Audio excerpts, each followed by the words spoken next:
bir dona emas, balki o'nlab kitoblarni o'qish mumkin. Men bugun sizlarga bir nechtalarini onda-sonda o'qib turadigan, ichidan hamma narsani topsa bo'ladigan kitoblarni ko'rsataman. Xo'sh, birinchisi Alisher Navoiy tanlangan asarlar.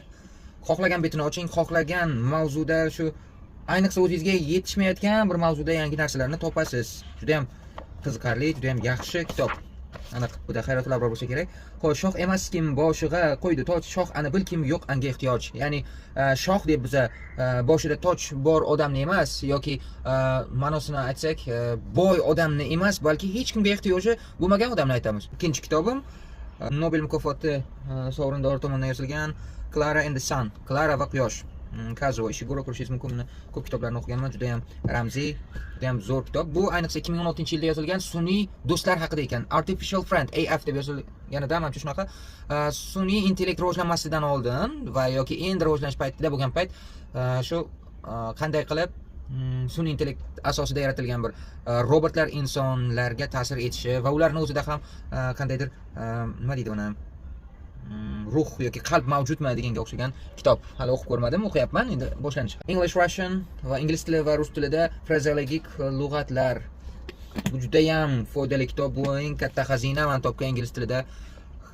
Hamma juda ko'p foydali frazalar, maqollar, idiomalar bor ingliz tilida, juda ham ajralib turishga yordam beradi shu kitobni o'qigan odam agar ishlata olsa. To'rtinchi kitob, buni o'qib tugatganman. Kazuo Ishiguro, bu ham The Buried Giant. Va mana shu asardan keyin Nobelni olganman menimcha. Juda ham qiziqarli bu ham.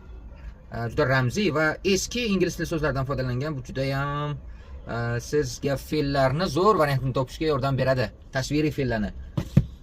Beshinchi kitob The Woman in the Dunes, Kobo Abe. Bu ham yaponlarning asari, yaponiyalik yozuvchi Kobo Abe tomonidan yozilgan qumdagi ayol. Bu ramziy, emishki kishi har doim ishlaydi. Xuddi mana bu bosh protagonist qahramon kabi bitta qumloq chuqurlikka kirib qoladi-da, o'sha yerda har kuni tirik qolish uchun unga yetarli narsalarni olib kelib turishadi, ovqatlarini, va u qum uni bosib qo'ymasligi uchun har kuni qum tozalash kerak o'sha chuqurlikning ichida. Va u bilan bir ayol bo'ladi. U nimani ramziyligini aytib qo'ysam, asarni o'sha asosiy joyini aytib qo'ygan bo'laman, o'zlaringiz o'qib topaverasizlar. Va eng shedevr asar men yoqtirganlarim ichida bu Fight Club. Juda travmatik, juda ham complicated deydi inglizchasida. Unaqa zich asar. Bir-biriga bog'langan har bitta so'zi juda ham qarochi undan Fight Club o'zgartirib yuboradi. O'qishlaringizni tavsiya bermayman, chunki bu anarxik asar. Davlatimiz demokratik bo'lsa, demokratiya rivojlanayotgan bo'lsa, bu yerda bu asar bilan juda katta ishlarni qilish mumkin, agar asl ma'nosini tushunsa odam. Xo'p, yana bittasi bu yana Kazuo Ishiguro, bu kino ham qilingan. Never Let Me Go. Meni qo'yib yuborma aslo deb tarjima qildim. Never Let Me Go nomli qo'shiqdan olingan. Bu ham ramziy asar, hech qaysi shunchaki nomi bilan emas. Va eng qiyin va tushunmagan asarim, buni qaytib o'qib chiqaman deyapman.